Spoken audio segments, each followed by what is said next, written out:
was when I was working doing security, and I was on like night shifts, and it was my birthday. It was literally my birthday, and a woman who worked there brought me in a cake. And do you know what I mean? It's my birthday. I like cake. So I was eating the cake, and then Curtis rang me, said, "I've got you a fight on Matchroom, Campbell Hatton." I was like, "Let me have a look at that list." And then he showed it me, and then he's like, Bivol, Eubank, Levi Dunn. I thought, are you taking the piss? Am I actually here? I know, I said anyone who owes me money, me and Sean are coming round. We're coming round. Fiori's like, "Come on boys, get your gloves on, let's start." And I'm like, "I've got no gloves." He's like, "Fucking hell, you have to wear mine." So I literally wore Fiori's gloves and he's laced them up for me. Yeah. Which was mental. That's why they got me in. I know how boxing works, and I know like trying to get KOs on his resume. Edit that bit out again. I always mess up.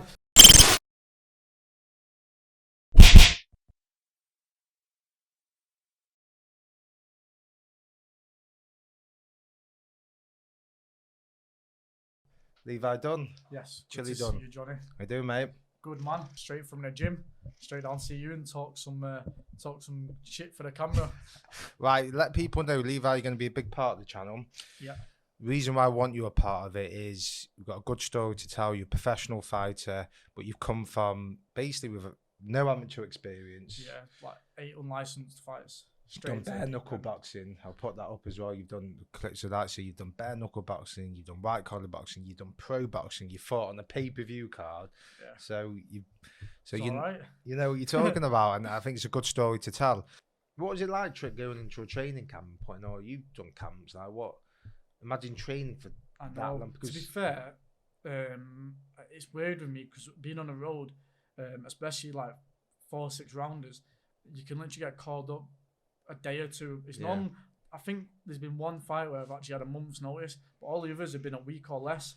Like literally, pack your bags and we're gone. So it's hard because if you got a full camp, I know where to push myself and everything, but like I can't burn myself out week in, week out, and then a fight comes because I'm gonna be sort of burnt out. So I've literally got to sort of be steady, and then hopefully if it's a week's notice, I can sort of get fit. But to me, it's a disadvantage. Yeah, so that's what happens. So basically, when you're on the road, it means you're fighting on a different promotion, and the fighter who you're fighting is going to be levels above. He's going to be a prospect. There's going to be money. He's going to have a camp. Yeah, he's going to have a full camp ready for this date. Yeah, and I've not.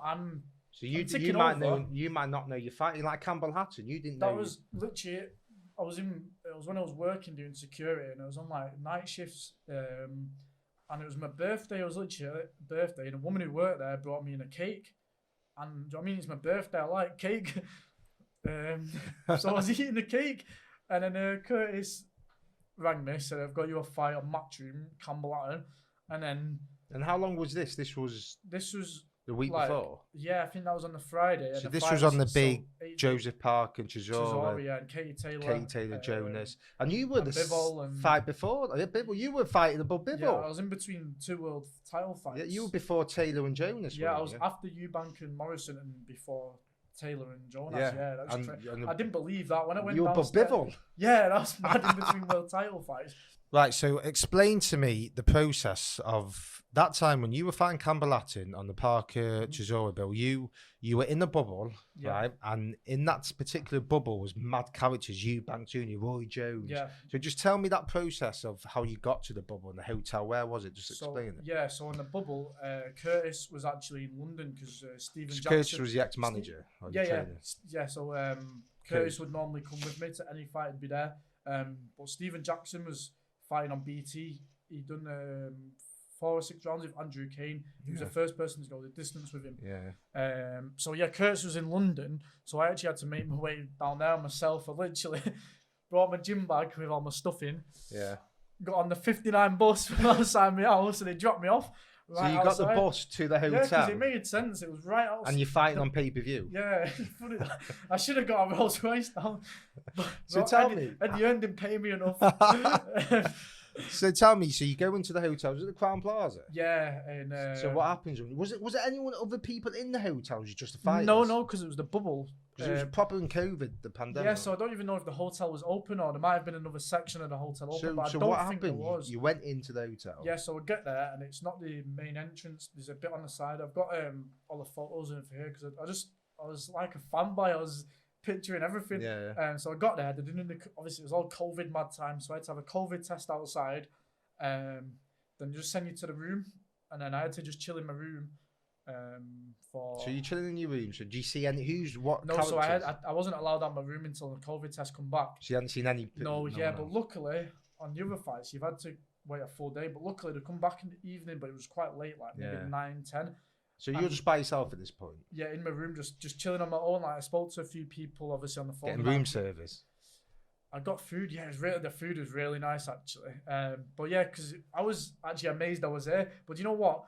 Like I was scared about the COVID test. I'm healthy, obviously. I've never had it, and like it's your biggest fight of your life. Yeah, my immune system's really good anyway. So, but I thought in the back of my mind.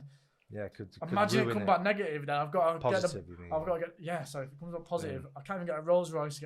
Get a 59 back home, and I'll watch it just sat at home, not there. But yeah, the test come back negative. I was like, yes, this is great. So what happened after that? Tell me when you left. So yeah, I went straight down. I was starving, and then I was looking for people who I might recognise. The only person I seen was Coogan. So I just went up to Coogan. I was like, where can I get some food from? And then a woman because the buffet was gone, but the food was really nice though, like the buffet. But because it was late, so Coogan was that right? Yeah, and then a woman who worked there came up, and then I was just chatting to Coogan for a sec, and then I said to the woman, I need some food. The first thing I needed was food. I was starving. And then we got the food, and then I was just sat there chatting to Coogan, but it was late, so everyone else was. So no one else was around. There was other people around, but no one I recognised or who I knew of. Right. But I didn't even know Roy Jones was there. I didn't know why he'd be there.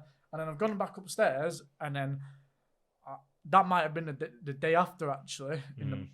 No, it was actually the same night. Someone messaged me saying, "No way, you were in there with Roy Jones." What do you mean? He's like, "Yeah, he's there with Eubank." I thought, what? Literally, I jumped out of bed, put my sliders back on, and gone downstairs and just searched everywhere for Roy Jones. But I didn't actually find him that night. But yeah, that's what I was amazed at. So when you got up the next day, was there a breakfast layout? Was it laid out? So when did you see Eddie Hearn? Just gonna say, Matchroom, Eddie Hearn, that was the best service I've ever had anywhere. Fighting or just even anywhere. They do look after their fighters. I love free food, especially free food. But yeah, they looked after me, like everyone, like so well. It was really good. So go on. So when you having dinner, is a table tennis table knocking around? Yeah, there was even a barber's office barber shop. Yeah, he's from Wales, but they hired him for all the bubble fights. So you could literally go down. It was free of charge. You have to pay him. You could literally go in. Go get your haircut off him for your fight night, look fresh. I need to go see him again. Need another bubble. So who else was there then? So did you see Jonas, Parker, Taylor? Seen everyone, yeah. So we all just eating and just I didn't see Chisora till the last day, and then I've gone to say hello to him, but you know what, Chisora, he just looked angry, like. So I was just like, all right, and but everyone else. Did you bump into Campbell Latin? Because obviously you're fighting. Yeah, I bumped into him. I said hello, like. Yes, hello. You okay? Just the basics, Nothing too friendly. So how often did you see him? The thing is, loads, because we was sat here and everywhere. But the funny thing is, I was literally just on my own, because everyone else has got big teams. Like Campbell had a team of like 8 people. Like the big high profile fighters. Everyone's high profile. Taylor, Jonas. That's what I mean. Parker. Everyone's got teams of like 8. So you were just there by yourself. I was there on my own, just chilling, just minding my own business. And then how many nights were you there for? 3 or 4. So then, what did you do? Like the night times, like I had to bring my Xbox because I know it gets so boring, and like I was on my own. If I was with people, then I could go down and sit with them and do whatever. But yeah, because I was on my own, I just brought my Xbox. So I was literally just sat on my Xbox most of the time. And you know what? It makes me like sort of.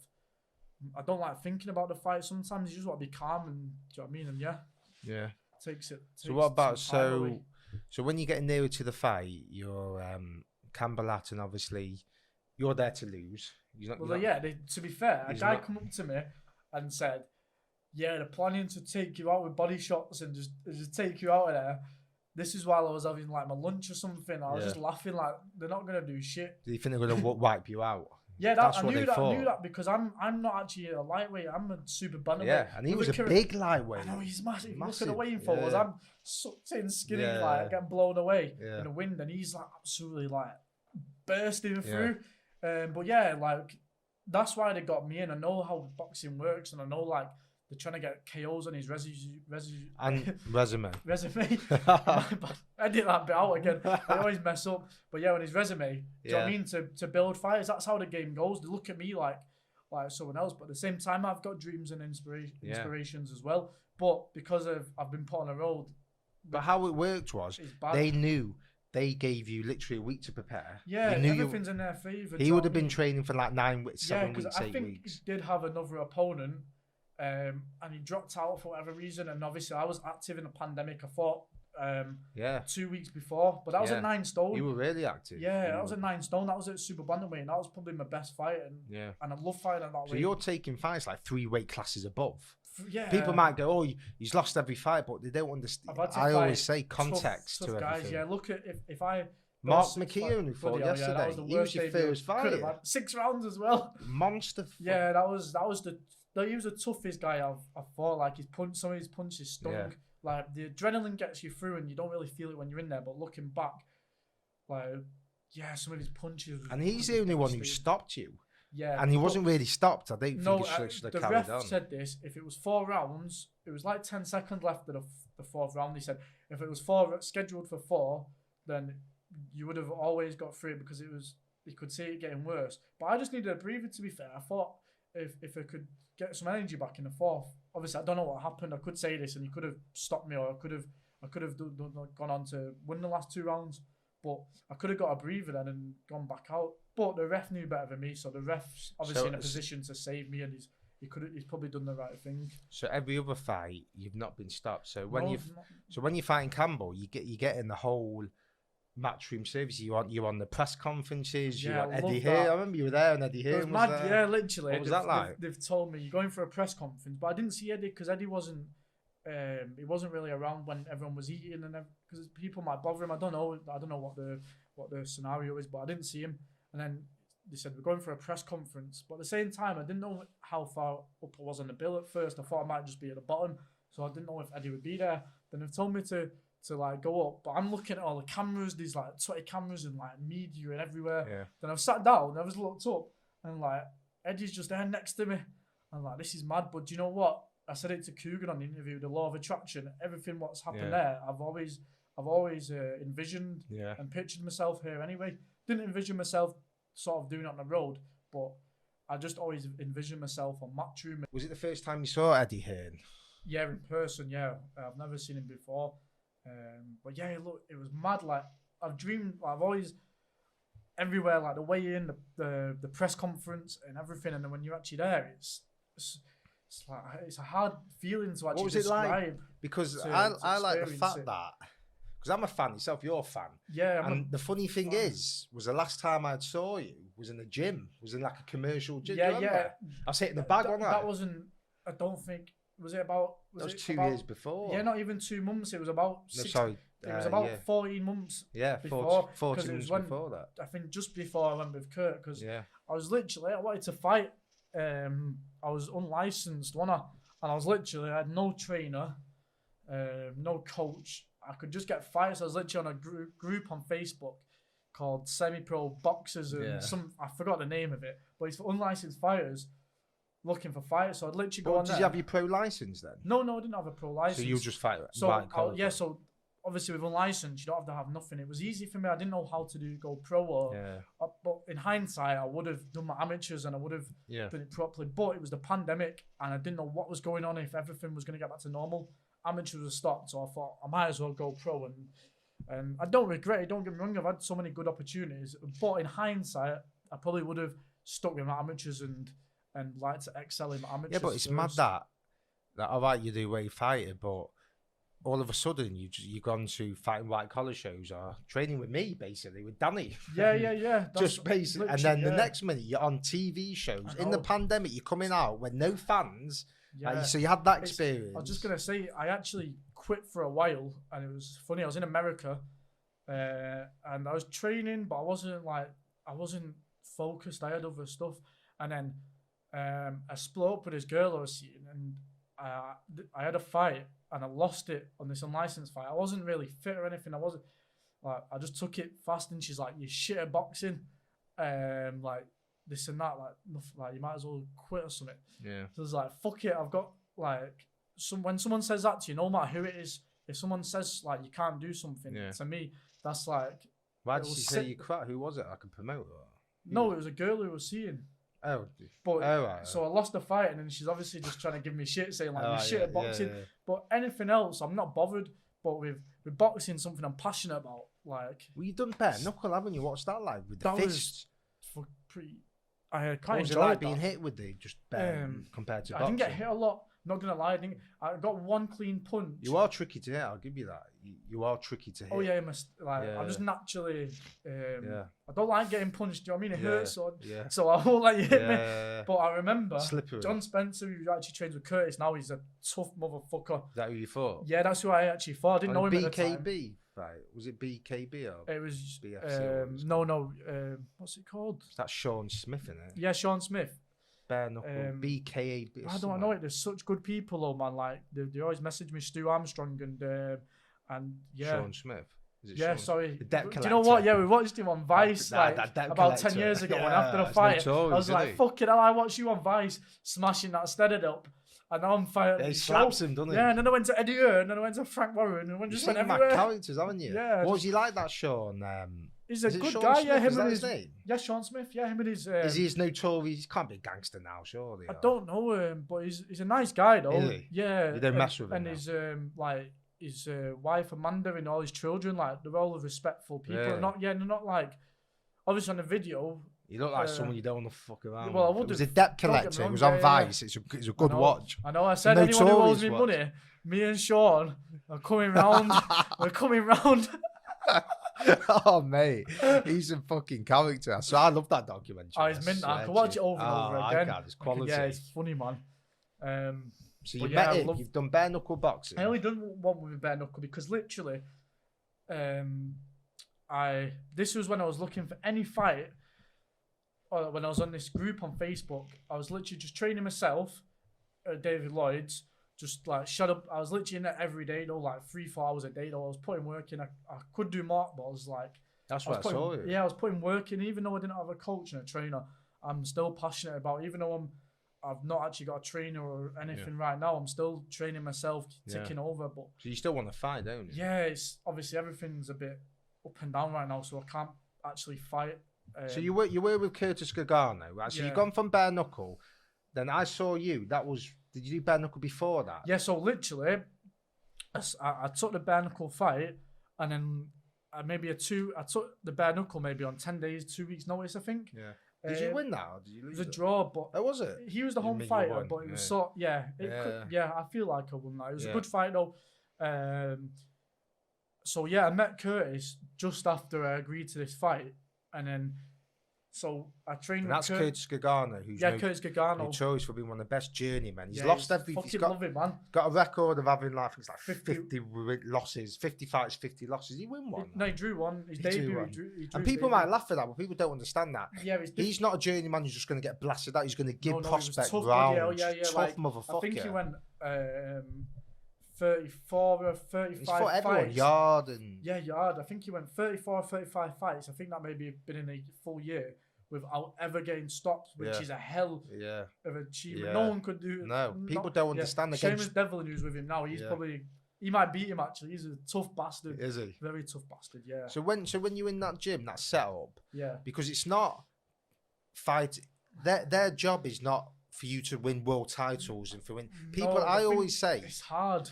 I always say boxing isn't, fans look at him, oh, is he a world champion? But that's just the very minute people who get to that stage. And someone having a pro fight could be someone's world champion. Don't get me wrong, you fighting on a pay-per-view card? That's what I mean. That's like, if I've always envisioned it, but if I told someone 6 months ago, a year ago, or when I turned pro, before I went pro, I'd do that. And when you, and Can I just say, sorry, this is another thing. You know, on fight night, Yeah. obviously it's a game, but on fight night you can make your own guy. Yeah. And I used to make my guy Chilito. You had the same gloves, the same shorts, and everything. Which fight night? Which one? Fight night round 3, but you can still get it on a new Xbox, Yeah, even though it's on Xbox 360. I've not played it for a few years, but I remember I used to play that, and I just used to think like, this will be me in real life, because it says top rank ESPN on the things. Myself, on the rings. On Career the mode. It was in the gym, wasn't it? You could do and then you build yourself up. Do you know what I mean? And then you get to the top, and it's top rank ESPN. Yeah. This was before I actually fought Campbell. I boxed on another show, and on the edge of the ring it says Chilito, top rank ESPN. And I saw the picture. Yeah, and I can go on my Xbox. Yeah. Screenshot that of me Yeah. used to playing it. And then it's mad. actually happened. Yeah, so it's 100% the law of attraction has helped. Yeah. Being around the right people, and you got to put the work in. Like, the law of attraction is good, but you have to put the work in every single day, and you have to actually believe in it. There's no point saying I want something and just sitting there. Yeah, but what's the setup like with Curtis, right? Because he's not, like I say, his job is not to make you a world champion. No. His job is to make sure his fighters don't get stopped. Yeah, he's very There's good an art. Don't get me wrong. So it's hard. Don't get me wrong. I never knew what a journeyman was when I got into the sport, and even though I was in that gym with Curtis, I never wanted to just go and do that. But I was there, and the more I was around there, I sort of got drowned by that, and I could see myself. The more I'd stay around there, that was what I was becoming. Like, my dad said this to me years ago when I was a lot younger. You're the average of the 5 people you spend the most time with. So if I'm around 5 world champions, I'll race to their game. Yeah. But if I'm doing this, and I'm not trying to badmouth them, but obviously like, they do it to survive and to make money. To make money, but they're very good at what they do. Yeah. But to me, money's not everything. I'm still young. Like, I might struggle with money sometimes. I might have more money some days than others, but I'll never ever do anything solely for the money. So when you're in the gym now, so you're not really having a camp, it's just training all the time. It's training, yeah. And is there technical work going on? Is it fitness? It's not mainly, this is where I saw, if there was more technical work, don't get me wrong, I'd happily go on the road, because I believe in myself. I believe I could, with the correct camp and the correct people with me, and if I'm away from everything, I know full well I can beat most of these people. Like, I've done well against all these people I've been in with without actually having a game plan, and I've just gone in camp. Without a camp, with anything, with no amateur experience, with no camp, higher up in weight, short notice, and I feel like I've done very well. So now it's like, I want to see how good I am. I don't actually know what the next step is. If I'm gonna go back on the road and change my training up completely, or if I can sell tickets and go that way, I don't know. I'm gonna have to sit down when it comes back to fighting, when I feel ready, and organise it and find people who can actually help me with that. But yeah, it's a bit mad. It can be a bit messed up, boxing sometimes. It's just a mad. When you so you're at Curtis, you're having your plans, you're having fights. Yeah. When it's like fighting, like what's the it's a tactic like just get fit as fuck and survive, or is he actually giving you any tactics? He knows I don't want to get beaten. I've clearly said this from the start. Like, I don't mind going on the road, but I'm not just there to do the numbers. I'm not there to suck up and like, why the fuck would I want to do that?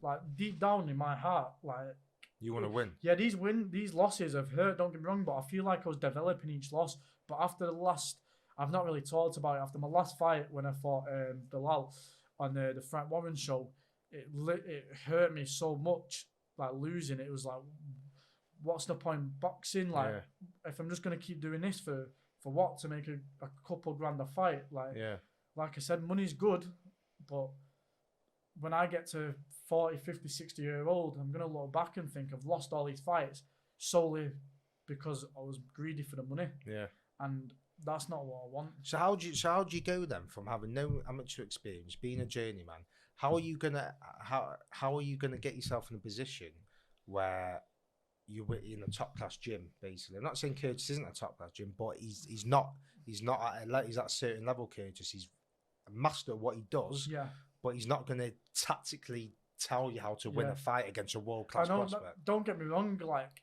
I have to put work in myself, like you've done with this channel.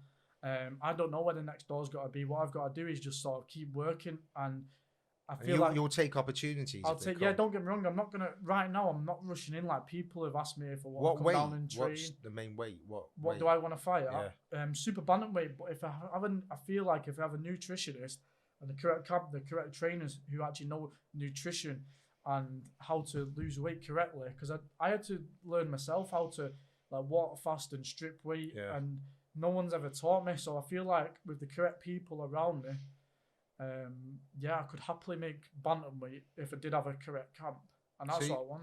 Your first fight against Mark McKeown. Mark McEwen, yeah. He fought yesterday. I think he won. He dropped the guy with a He's a monster. left hook. Yeah. Good amateur experience. He won Scottish silver. fighter. He won silver with Scotland in Commonwealth Games. Something like that. Yeah, so he's very good.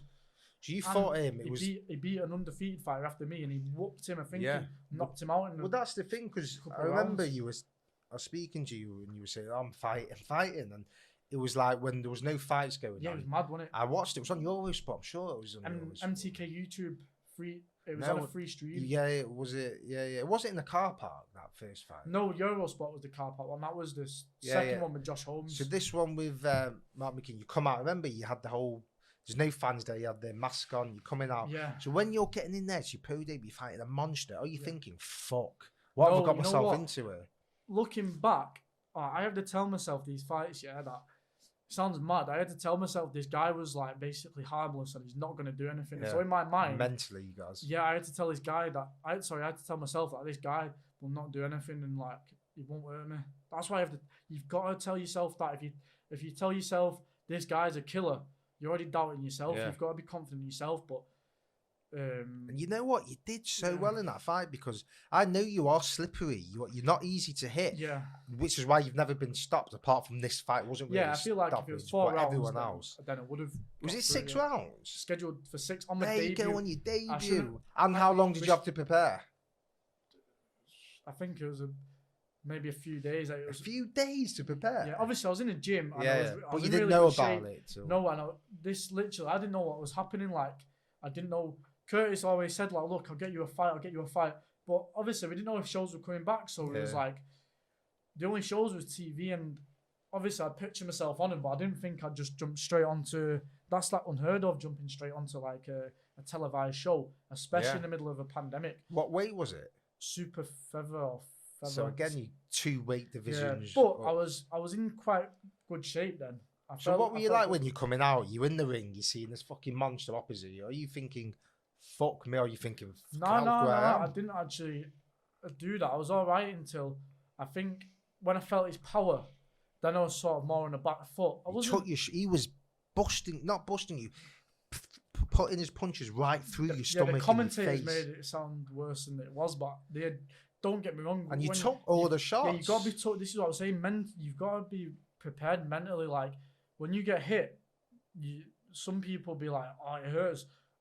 Stop, but you've got to like be prepared for war. You've got to like, do you know what I mean?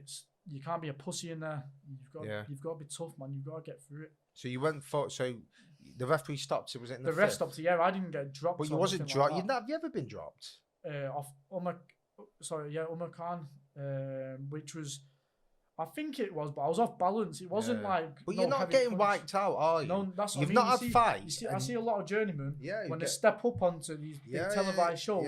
I don't know if it's the pressure or what it is, but they'll normally get stopped and they struggle. But no, every Mark was in my debut, which was the toughest, but every other fight I felt comfortable. I've not actually been out. What did you feel after that first fight with? It's just a bit disheartened. Was it body hair? Was it? Yeah, my body and my head was hurting. It started kicking in after. Does it? Does it hurt? How much does it hurt? How long is it? It normally kicks in the next day. Like it feels a bit. Yeah, it's sort of when the adrenaline stops, a bit of the pain comes through, but the next day when you wake up, that's sort of when you're stiff and it hurts. You can feel when you get punched. Yeah. So yeah, man, it's when the adrenaline wears off. But the adrenaline, I don't know if it's the same for everyone, because like I've seen people take like less of a punch and they get dropped. So I don't know, but for me the adrenaline just doesn't make me feel anything, and it pushes me. It makes me like. Then when you in the fight back. what happens after that then? So you've lost that fight. Yeah. What happens when you're in the gym with Curtis then? So everyone else is basically This is what I mean. This is what on the same level where they're losing fights as well. Yeah, this is what. But they're surviving, and Curtis is. Yeah, don't get me wrong. This is their job, but for me, and Curtis understands this. It's not like obviously at the start we fought different, but we thought it'd work out. But if your wavelengths of your thoughts are on two different things, it's not going to work no matter what. Even though I've got a lot of respect for him and I'd love to stay there, if I want something what he doesn't, it's not going to work out. Why is he just basically fitness and getting you ready and making it? Because after these fights, after these fights, there's no analysis. Like I was listening to Ben Davidson, and he'll watch and he'll learn and he'll see where I can win this fight. Not me, but his fighters. Yeah. And do you know what I mean? He'll research, and there's nothing like that. It's just like you can win this fight. The kids are been beat or. Is there any tactics? Nah, there's not many tactics. Do you know what I mean? It's just go out there and throw the kitchen sink at him, this and that. And like, in the end, I feel like if I'm going into these fights without tactics and preparing, I've already a step behind him. But in Curtis's defense, his job is basically it's not because Curtis that's Curtis's job is to make you fight without getting stopped. But but like obviously I don't want to do. I just want to win. Do you know what I mean? The winning's more important to me than doing that. I don't see no point in that, if I'm honest. Don't get me wrong, I've been on big shows and I've had good fights, but in the end, after the last one, it was like, what is the point of doing this, man? Like, just to keep getting beat. Like, I'm not getting nothing out of it. I'm not winning. Nothing's changing. I'm not getting no feedback. I don't know what I'm doing right, what I'm doing wrong. And as much as I try myself, and everyone else, every successful people has people to learn from, people tell them when they're messing up, what they can do next. Do you know what I mean? You need everyone. Let's go back to the Campbell Latin fight. So again, so you're getting the big build up. You're coming in on Sky Sports with the slow motion HD. You got your bag on you. You're like you're acting. You're being treated as a world champion. Yeah, it felt nice, man. You know what I mean? Nice. What's that like? So you get to the MEN. Tell me the process. I'm just gonna say, I feel like that. Don't get me wrong. I hate it, but I feel like it did boost my ego a bit, and I wish it didn't. Like, it's hard sometimes. Because you've had a taste of the highlight. That's what I mean. Yeah, I did boost my ego a bit, and I wish it didn't. Don't get me wrong. I love being on that. I know what you mean. It's hard because everyone people you've never spoke you hang around the stars, aren't you? That's what I mean. And then people like everyone wants to be your friend for. That's what I mean. Yeah, and don't get me wrong. I've never experienced that, and I'm most of the time I'm just by myself. You've been a fan of the MEN, haven't you? That's what I mean. Yeah, I've watched. I think the last time I was watching Fury, and I seen Billy Joe Saunders. I jumped over security and everything just to get a photo with Billy Joe, and then the next time I was there, I was fighting. So when you got to fight night, so you go? Where'd you go into the entrance? You go into the back. This is just So you know where the gates are at the back of the MEN? I've walked past them many a times. Like, get picked up in his private, chauffeured taxi, proper posh taxi. Well, you got picked up, from the hotel. From the hotel, yeah. They didn't make me get the bus. And then, so who was in the car? Just you and Curtis at this point? Was Curtis there then? Yeah. Curtis met me at the hotel. He literally, this is how passionate he is about boxing. Steve's fight finished. Is on the Friday. Yeah, he won that fight, didn't he? No, that wasn't the one he won. No, it was against Andrew Kane, that killer from Liverpool, which is do you know what? I was supposed to get him on my debut, but I didn't. Yeah. So God probably had good plans for me. So yeah, Curtis literally, Steve fought on a Friday. Like, he does this every weekend, man. He'll be driving up and down the country for his fighters, and Steve fought on the Friday. He dropped Steve off. And I think he's come straight to the hotel on Friday night, maybe 2 a.m. Really? Yeah, and got there. In your room, or? No, he had his own room. Yeah. So on Saturday, you wake up in the morning. What happens that morning? So yeah, we're just chilling, breakfast, and this is what I mean. I went down to check when I go. What I was saying before, and it's like, you're not leaving till 7:30. But I thought at first I'm gonna be the first fight on the card. Do you know what I mean? Yeah. And then I was like, why am I leaving so late? Yeah. So you think you're gonna be probably at 6 o'clock? On the card, yeah, 6 o'clock. Not even on the pay-per-view. Yeah, I was watch me for free on YouTube. And then I've let me have a look at that list. And then he's showing it, man, and he's like, Bivol, Eubank, Levi Dunn. I thought, are you taking the piss? Am I actually here? And he's like, And yeah. it's like the fight before the co-main event. That's what Yeah, it was. yeah, it was the third one. Before Like, in Jonas. between 2 world title fights. And I was like That's what the unbelievable. fuck? No I was literally like, what the fuck is going on here? What have I done? Did you get more than you thinking? No, I wasn't nervous. In the changing room when we was like warming up and whatnot, I was literally watching the fight of Morrison and Eubank on my phone, and Natalie Lewis, who was doing the raps and whatnot. Yeah, Natalie Lewis. Yeah, I was watching it and I was like, oh fucking hell, I keep forgetting I'm fighting. She's like, fucking hell, you must be calm then if you keep forgetting. Yeah. I didn't even realise what that means. I was just chilling.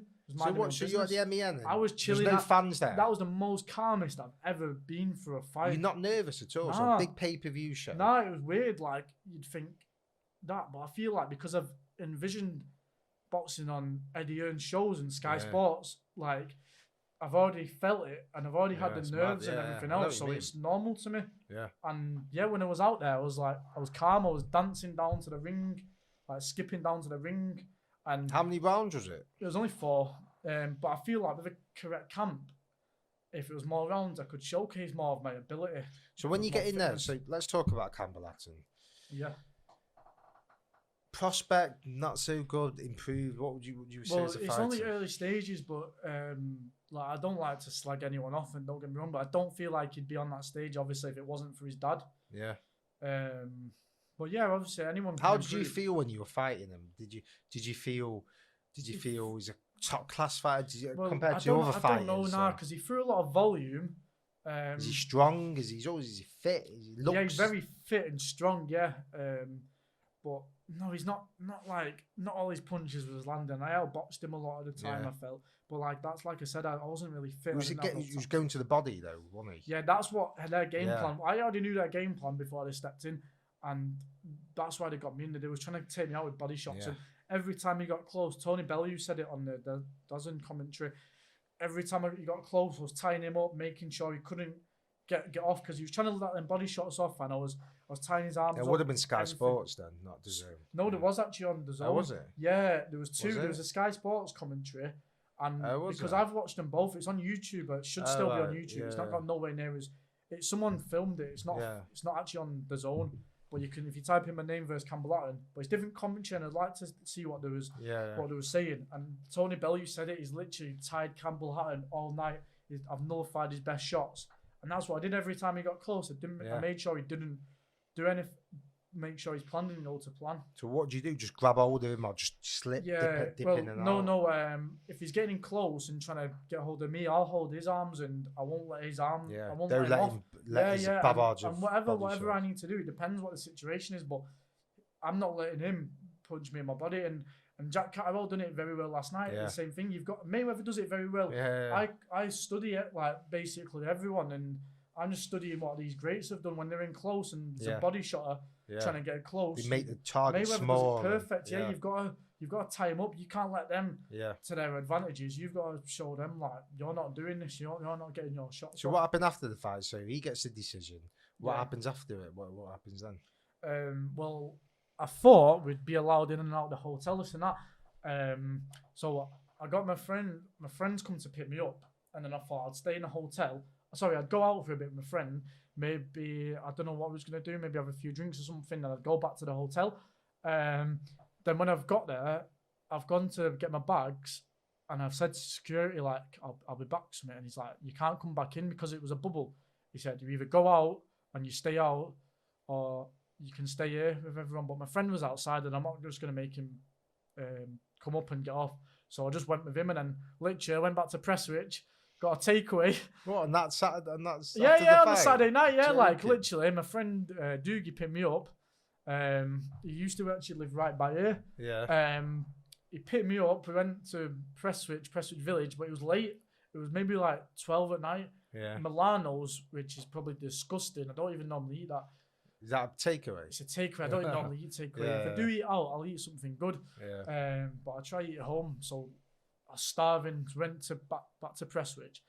Because it was the pandemic as well. If everything was open, I probably would have done something. So yeah, literally after the fight, I boxed on pay-per-view. Got a Milano's. I had a chicken calzone. Yeah. I got chips as well. I thought I'd treat myself and a can of Coke. So did you not watch the main event? No, me and Kurt wanted to watch it. Kurt ended up getting off. So I was like, yeah, I'll go watch it on my own. So I've gone back out, gone to sit down. I've like gone past the first lot of security, this and that, and I've got to the seats. And he's like, where you going? He's like, I'm just watching it. He's like, where you sat? And I'm like, I've not been given a seat. He's like, well, you can't sit here. I'm like, mate, who said that? Security? Yeah, and I'm like... There's no one there. There's no fans, were there? No, there was people there, but like... But there's no fans. No fans, yeah, but I thought they could have at least let me watch it. But there was other people there, like matchroom fighters and people who were close friends. Really? And did you not say you were fighting? You said you just fought. Me, I've just fought. I've just fought. Yeah. And they're like, no, I can't do it. So yeah, I had to get off, go get a takeaway. You not see Eddie here now after the fight? Did you get in the ring? No, I seen Coogan, and then Coogan was like, yeah, I'll interview again at the hotel, this and that. But like I said, my friend come and I'm not really. Don't get me wrong, I loved it, but I'm not fussed. I just. It is a mental scenario. You've ended up fighting on pay-per-view. Yeah, it was something like Manchester Arena. Never ever. No one can take that away from you, can they? I mean, that's what I mean. I boxed well. Like it's not like don't get me wrong, I got beat, and I think the scorecards was obviously all in favour of him. Even though I feel like I did win a round or two. If you look it back, you got to turn the commentary off. Yeah. I think, do you know what I mean? Because sometimes commentators are biased. But when you watch it with the commentary off, I might even be biased. So if I'm wrong, tell me. But I feel like I won the first round, and the second one was close. Well, he did. Listen, their job was to wipe you out. That's why he put him on the main trying card. To get KOs. But he didn't. He didn't, did he? So that's a win for me. Yeah, though I would have loved to get the win. Yeah, but I can see positives in it. Yeah. Right. So then you've had all that experience. So now you're at a crossroads where you've left Curtis Gagano, who was your trainer. That was only recently. I think since the last fight, but I've literally been like we've sat down and met each other and actually. Do you know what I mean? Spoke man to man about it, because these people who've been in the gym before in other gyms, they'll just leave and they'll never say anything to him, and it's so disrespectful because with Curtis he puts a lot of time and effort into him, and like I never wanted to leave, but do you know what I mean? If I'm stuck, I had to do that for myself. I've got to be selfish. Yeah. But yeah, we sat down and actually talked, and he fully understood. Before I even told him how I felt, he said, "Look, I feel like you should move on. Like you can do more from this." Do you know what I mean? And then yeah, that's how it happened. So when you said did you want to put you on? Did you want to put you on the road again? Put you on different fights, or did he? Well, when I spoke to him, yeah. No, he knew. He knew I was mentally it's a hard sport as it is. It can take it out of you. But after that last loss, he knew I wasn't in the gym. I didn't even want to go to the gym and train. When myself. was the last loss? When last fight? It was November, but. Was that on the BT? Yeah, the BT. But the day after, I went and sparred Isaac Lowe and met Fury. Fury laced my gloves and everything. Yeah. And I thought so it's another fight you've met in this gym. It was so good. And then I went home. I know the doctor. Dr. Husman. Shout out to him. Was he there? Nice guy. He's Fury's doctor. No, he does. And he's a nice geezer. Funny enough, he's Fury's doctor. Literally, after the fight, I was still after the fight. After I fought Bilal, I thought shit's got to change, and. There was a gym in the hotel. I was literally in there for about 2 hours, 3 a.m. after the fight. I was possessed, thinking this isn't what I want. I'm fucking sick of losing. Then I've gone to Isaac's gym, met Fiore, sparred Isaac. Yeah, done 4 rounds. I think he done 10 in total. I think he done 3 or 4 with me, 4 with Steve, and 3 what was with John. Tyson Fury like?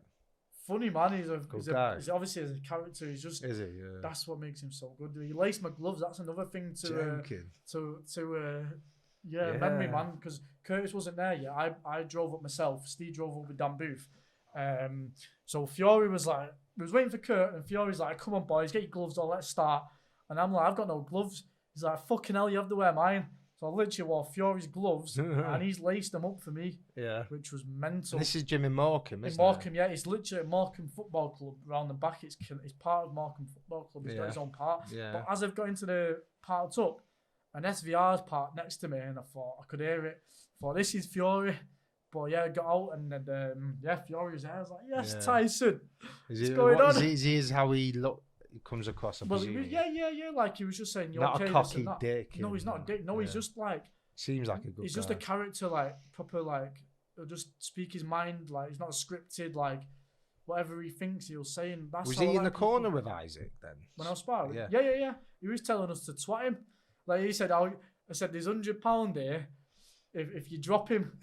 Well, I don't think I said it to him, but then when I got back, I should have said, "Mate, you got 20 million for Wilder. That's not enough. It's not enough motivation. Maybe 10 bags. Yeah. 10 bags. I would have tried more." Yeah, that's crazy, man. So that's so when was that then? Was that was a Monday. I fought on Saturday. Then that was the Monday, and then when I got home, like. Well, so that was after your fight. After my fight, yeah, that's what I mean. And then that was the last time. Who gets in contact? How you end Curtis organised that. And then when I got home, like I don't know what happened. Like mentally, I was like, "Why? I've lost this fight. Nothing's changed. I don't know where I'm going right from wrong." And then I got asked to fight again the next week against another lightweight. It was about the same. Again, bigger, stronger. Yeah, against a guy who's been in training camp for so long, and against lightweights, fucking hell. Against Bilal, he was so tall, like, I couldn't touch him. Yeah. Like, why am I just? And I thought, why am I doing this? And it was like, stop going to the gym. I was like, what's the point if I'm just gonna keep getting beat? I'm gonna get outmatched against guys who are like that. And then I was like broken, man. I didn't want to quit, but I was like, I don't know what I'm gonna do. I thought, what's the point? I feel like everything happens for a reason. Literally, normally I'm a positive person. Like I'm never like that. My mindset's coming back now. Obviously, you can go. It's life, and sometimes you'll go down, but you'll always come back better. But I feel like it was fate. My friend Jaden opened up a gym in South Manchester somewhere. Jaden Irving MMA gym, Octagon MMA, and he's invited me to go down. I wasn't even training or anything. I was going to go down and show my face, this and that. And then my friend Reed messaged me. He's like, "Oh, you're going down to Jaden's gym?" I didn't realise they train together at Top Team. So I was like, yeah, you know what? I'll come down with you. So I've met Reed, and then who trains at Top Team? Manchester Top Team. Yeah, Jaden Irvin, who owns whose gym it was. It was the Open Day. So I've gone down for the Open Day. Manchester Top Team. No, not Top Team. Octagon MMA, but he trains also at Top Team. Yeah. But Reed as well, who I went to school with, he does MMA. Who's at Top Team? I think he's. I know some of the trainers there. Aaron Wilkinson. I know. Yeah, it's a mint gym. If I was to do MMA, that's where I'd be. Reed's very good amateur, 4-0. Look out for him as well. Yeah. So I was in the car with Reed, and like, do you know what I mean? Like, men, it's hard for people to sort of say how they feel. And then when I was in the car with Reed, it was like with you, what's going on with your boxing, this and that. And literally, I said, I'm just going to be straight up. I'm not going to lie to you. I'm just going to tell you how I feel and just explain like fully how I felt. And it was obviously all at the back of my mind. And at this point, I didn't tell Curtis anything. He knew I was upset, and I spoke to Steve Jackson and I told him how I feel, but I didn't actually speak to Curtis. And so what is it from your point of view? You don't want to be on the road anymore, or you don't want to be fighting people without camps and 3 weight divisions above. And I don't want to fight people. We agreed after the Campbell Atom fight, I want to do my career properly. They had about 8 fights, literally. I got cancelled, pulled out, all this other shit, and it was like, what the fuck was going on? And then we did agree that I'm not only going to fight a super bantamweight, or if they're not massive at featherweight, which is happy for me. Yeah. And then I had like 8 fights, like cancel, pull out, shows cancel, and it was. And that's kryptonite for someone like Curtis, because he's making his money by you fighting. Yeah, don't get me wrong with me. I feel like it's a bit different. He knew I didn't just want to do it for the money. Yeah. So he just offered me fights. He's like, you don't have to take. Yeah. So it's not like the certain. He didn't force me. No, he didn't. No, I'm not saying that. But there's certain fighters who literally their job is fighting. They have to get paid. It's not about winning. Yeah, it's about turning up and getting paid. Yeah. And it fully makes sense. And you've not got a family at the moment. No, yeah. So I mean, I'm young. Different mindset. Yeah, I'm young. How old are you? 23. Right. So I'm young, and I feel like, don't get me wrong, I've never put myself in a position where I have to pay massive amounts of bills and stuff, because I feel like it won't help me. Do you know what I mean? If I've got mortgages, insurance, kids, like that, it's hard to box with that. So luckily. But that's where these fighters are, though. A lot of these journeyman a lot of the journeymen are in and that I position. fully understand why they do it. Don't get me wrong. I'm not ever saying don't do it. I just feel like I've got more to give us. At the end of the day, I'm 23. I could have another career for 10, 15 years, and I'm not just going to settle for the bottom where I want to push myself. Like, I'm going to go over to America some point this year and to California, and I don't know what the plan is. I've not organised it, but I know there's very good gyms in there. There's very good fighters, and I've done it before. I can just turn up and go in there and whatever happens. Well, the things that's been proven in your life is that where most people don't have a plan, uncertainty causes doubt. With you, you've ended up in the bubble with Roy Jones Jr., with Eddie and fighting on PPV. Don't get me wrong, I need a plan. So it sort of worked for you at the moment. Sometimes you might not see. I don't know what the future's going to hold. Don't get me wrong. Like, you envision what you want, and I do want to be the best at my weights and beat everyone. Which I do actually think that with the correct. But what would you say if someone looks at your record and says, "Well, you've lost every fight"? That's what I mean. To be fair, they have to dig deeper. And Kugan Cassius said it himself. He said, like, let me get it up. People that didn't know about Levi Dunn, because even though kind of his record is what it is, he's actually fought a lot of kind of unbeaten prospects, etc. And he's actually been a lot better than what the record suggests. So if you're looking at it from that perspective, don't take any notice. Levi Dunn came here, Manchester boy. Big up Kugan, man. I'll never forget this. Difficult. This is my alarm clock in the morning. So but this is what I'm saying. From the outside listen, never mind Kugan. This is Fight Club 24/7. Where's your loyalty lie? Sorry. Get out of my bloody studio, mate. Well, no, like, don't get me wrong. Like you said, like, from the outside perspective, he knows his boxing, Kugan's no that's mug. what I mean, yeah. And Eddie Hearn said it. Like, Eddie Hearn said, like, I was watching his fights and he can actually fight, but he's been in the deep end. He's had to fight people on short notice. Yeah, that's the thing, because I get it on my social media where I debate with all fans. It doesn't matter if you're a hardcore fan or you just watched it, but I'll try and explain it to you, and I'll explain it. After the 5th time, if you don't want to listen, then I'll just see you later. Fuck off, But it's very important to understand that when you're an away fighter, like we've touched on, you're getting 5 days to prepare for a fight, where this fighter's having 7 weeks, 8 weeks, and weight divisions above. Financial help. He's got the financial help, sponsors, everything. Where I'm normally feeding myself. Yeah, you've got no nutritionist, no. Most, like, I literally, like, it's hard for me, like. And you're still not getting blown away. I've got to use money from fights to pay for to look after myself, because I'm trying not to work, so I can put all my energy into boxing. But then in the end, I'm putting all my energy into boxing just to get one match. Like, I might as well go get a full-time job, box on the side, run at night time. If I'm going to go on the road, that's what I might as well do. What's the point of training all the time? I can go work or set my own business up, make my own money, and then the boxing can be on the side if I'm just going to go on the road. But you want to take it seriously. Yeah, like, I'm like, why? But how do you bridge that gap from having no amateur experience? How are you going to bridge? Because that only gets, and I'll be completely honest with you. Now I'm going to be honest with you. Yeah. You can envision what you want, but of course, you have to technically have a coach who's going to technically build you up. How are you going to do that? Saying, I feel like with the correct coaches around me and the correct people and the correct mentors, it's not just boxing. Like, it's mindset and not people from outside of boxing. But at the same time, I can learn myself. I can go onto YouTube. It's not going to be the same as having a coach. But I do, like you said, to be fair, I do need a coach. No, you do. You need a trainer who's gonna. I don't know what the next step's gonna hold. Like, I spoke to people when I put a post up saying, like, you want a boxing update. I've had like 4, 5, 6 trainers message me like, I'll train you, but I'm not rushing into anything because I need to be with a trainer who's actually gonna. There's no point of training because they're gonna just to pad me. Yeah, they just might see you as what Curtis was doing. I'm not saying Curtis is bad for what he's doing. It's not Curtis. The sport needs people like Curtis because prospects won't be able to develop if they didn't fight. Journeyman. People who don't know a lot about boxing will slag Journeyman off to fuck. Yeah, but boxing, professional boxing, respect real them. Fans respect Journeyman because without them, like. I know a guy called Rocky Costas. You might have seen him, all his comments on my social media a lot.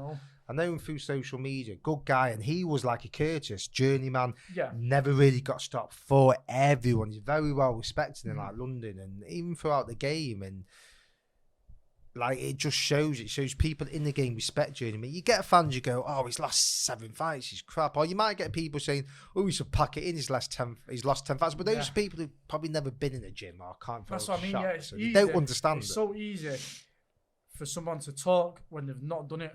Yeah, you've done it. That's what I mean. So I can sort of like I know where they're coming from, and I've already experienced all this, and it's not what I want. I just don't want to do this just for money. Yeah. Do you know what I mean? Like money's not everything. I've had loads of money before, and I've spent it, and it will come back. But you don't always remember the money. You remember memories and what you actually do. Do you know what I mean? I don't remember fucking how much money I had fucking a week ago. I don't remember. Well, you look at the stories that you. The story. That's what I mean. When I look back, this is what got me back into boxing when I had a bit of that time off as well. Because if I look back when I'm 50 or 60. What am I going to be pissed off about? And it was like just not doing your boxing. Yeah. Do you know what I mean? It's different than just getting a job and working for money, because most of the world now, as sad as it is, revolves around money. And with boxing, it's something a lot of people are passionate about and can give it all into. And you've got to be passionate. That's what I mean. Boxing starts born out of passion. And the it's more not I'm on born the out of road, money. The more it's breaking my passion, and the more it's breaking me inside. Because that is about money, though. Yeah, and it's going to get to a point where I could see myself getting to where I didn't give a fuck about boxing, and if I stayed there any longer, I'd probably just go there, tuck up, not asked about getting stopped, not asked about nothing, and that's not what I want, because it will make other aspects of my life make me feel like that. Do you know what I mean? I want to be you want to basically just be in a gym where you're full of winners, basically. I'm not saying Curtis isn't a winner, but obviously just they're not winning fights. Just training, and the training's got to be different, and it's got to switch up. And like if I'm boxing, it's got to be like 100%. There's no point in doing that. Like I said, I might as well put my time and effort into something else if I'm just gonna get that out of boxing. So yeah, I've got to. One thing about Curtis is though, he gets you fit. Fucking hell, yeah, because he'll have you in a gym all day. What does he do? Night. What drills like? It's a lot of circuits. There's a lot of sparring, and he's he'll take you around sparring everyone. All these really good fights. Sonny Edwards, Sonny, Charlie, everyone sparred loads of. Who's the best fighter you've sparred? I don't know. I feel. Who's the best fight you've been in? Whether it's ring, sparring, whatever. The toughest. Where you thought this is something different. I've never felt like that. For some reason, I've never felt like that. I've never felt like I've actually been at a point where I've been struggling. To be fair, no, I forgot about that. When I first got to Northside, this was Joe Pennington's. I used to train because that, when I first met Curtis, he's trained at Northside. So I was training at Northside. It was actually Amin Jahanzeb, who's really, really, really good. He was probably going to win a world title one day. But I wasn't.